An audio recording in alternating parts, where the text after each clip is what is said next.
कह रहे कि अभी इसीलिए हम कहते हैं संकल्प क्यों करते हो? पता नहीं शाम तक जीवित रहें कि ना रहें, हमें भरोसा नहीं, तो हम संकल्प क्यों करें? भाई मैं ये करूंगा, ये संकल्प तो वो करे जिसको कल का भरोसा हो। अपने लोग तो ऐसे मृत्यु लोक में है कि अगले सेकंड का भरोसा नहीं।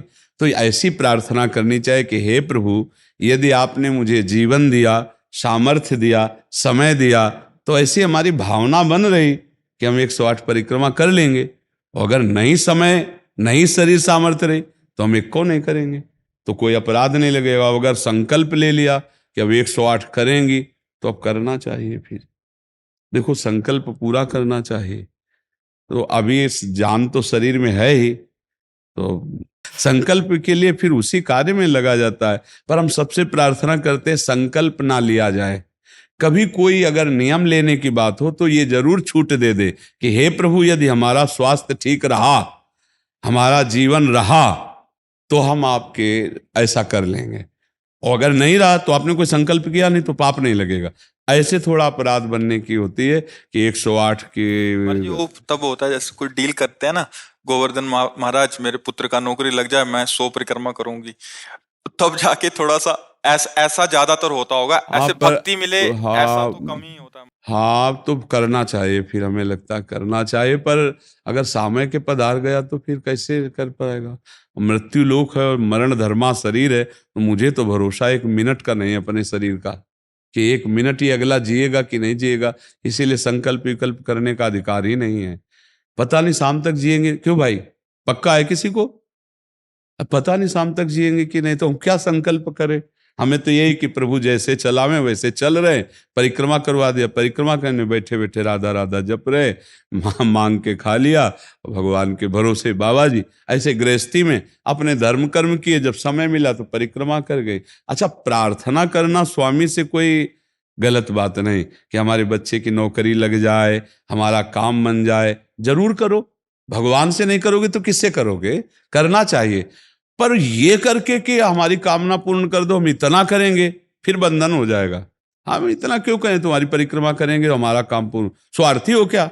हमारे पिता हो, हमारे स्वामी हो, हमारी जरूरत है, मांग रहे कि प्रभु हमें एक संतान दे दो, हम आपको कुछ करेंगे। ये हम में बस नहीं, हमारे पास तो जो कुछ दिया हुआ सब आपका है नाथ। स्वाभाविक 108 परिक्रमा लग जाए, कोई बात नहीं। संकल्प मत करो, मांग जरूर लो, तुम्हें मांगना है। और छूट दे दो कि प्रभु यदि उचित हो तो ऐसा करना, अगर उचित ना हो तो प्रभु लाख बार मांगो तो भी पूरा मत करना।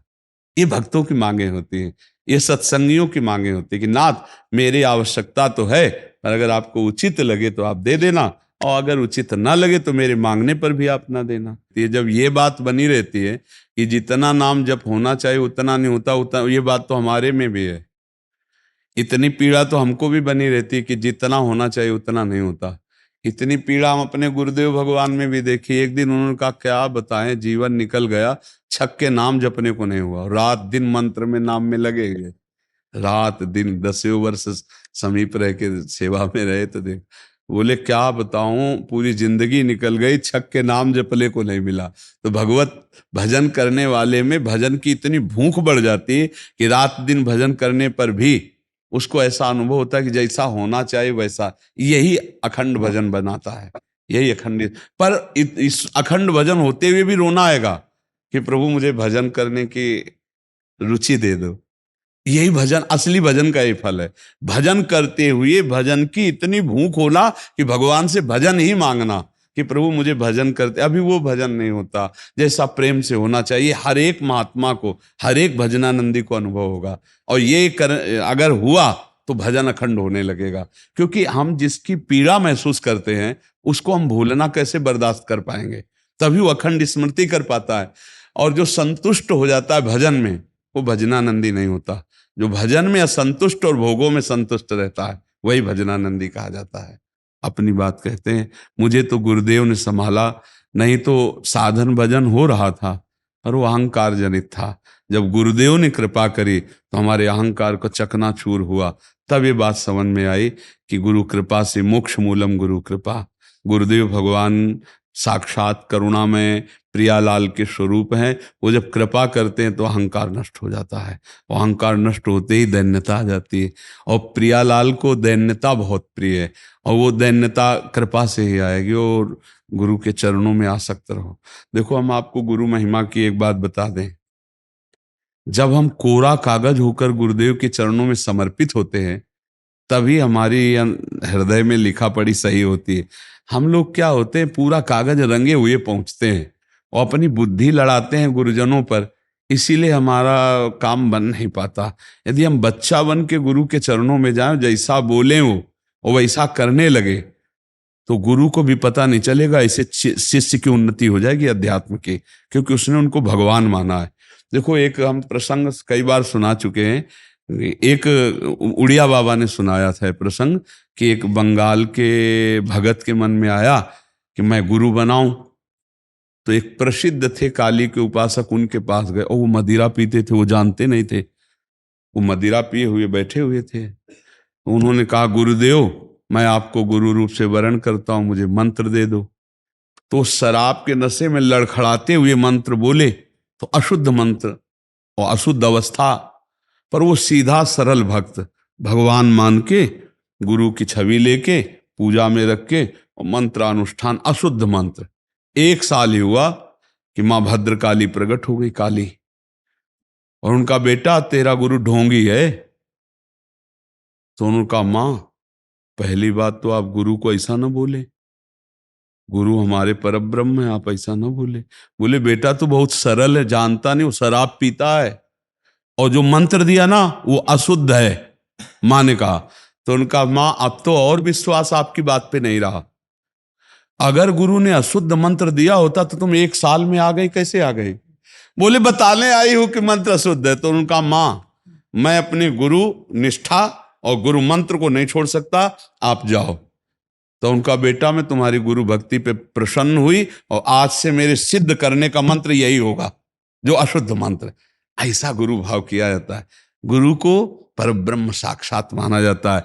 परब्रह्म में दोष दर्शन नहीं होते, दोष हमारी बुद्धि का है। अगर बुद्धि का दोष निकाल दे तो देखो, मत्ता परतरम नान्यत किंचिदस्ति धनंजय, भगवान कह रहे मेरे सिवा कोई और है नहीं। फिर हम गुरु को दोष दर्शन में देखें, कहीं ना कहीं हमसे त्रुटि हो रही। हमें घोर पापी में भी भगवान देखना है, तो गुरु में भगवान देखने में क्या बात है?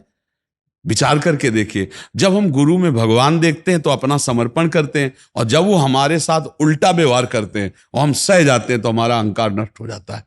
वहीं वहीं रहकर उसको चोट पहुंचने दो अहंकार को, और अहंकार जब मिटिया मिट हो गया, तब कृपा उदय हुई, तब समझ में आया को हो साक्षात परब्रह्म गुरुदेव हैं। गुरुर् ब्रह्मा गुरुर् विष्णु गुरुर्देव महेश्वरा, गुरु साक्षात परब्रह्म तस्मै श्री गुरु।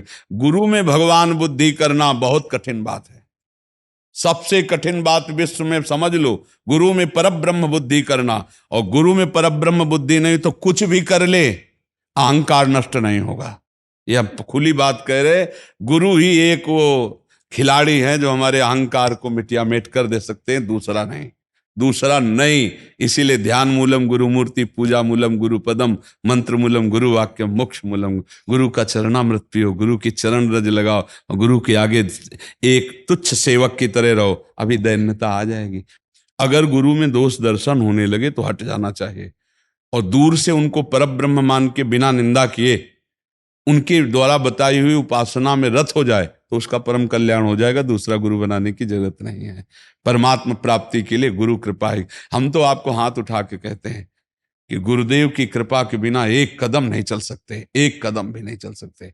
हम जैसे भूमि में ही कदम रख सकते हैं, ऐसे हम जीवित हैं, परमार्थ में चल रहे हैं, तो केवल अपने गुरुदेव की कृपा से चल रहे हैं, किंचन मात्र कुछ नहीं।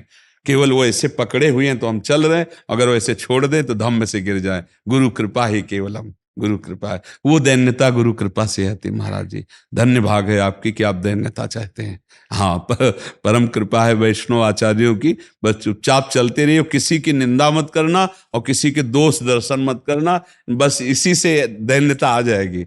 और दैन्यता में रोना आता है, जैसे अब आपका दैन्यता में रोना आता है कि मुझ जैसे अधम पर इतनी कृपा श्री कृष्ण की, महाप्रभु की, गुरु की, तो वो हृदय निर्मल होता चला जाता है। जब रुदन होता है ना प्रभु के, उसमें इससे ज्यादा और किसी तीर्थ में नहीं पवित्रता है जितनी रुदन में पवित्रता है। हाँ, रुदु सुश्रम राजन कृष्ण दर्शन लालसा, जब अपने प्यारे प्रभु के लिए रोना आता है तो हृदय निर्मल, तार तार निर्मल हो जाता है। और कबीर दास जी कहते हैं कि बिन रोए किन पाइया प्रेम प्यारा मीत, कबीरा हंसना छोड़ दे रोने से कर प्रीत, बिन रोए किन पाइया प्रेम प्यारा मीत।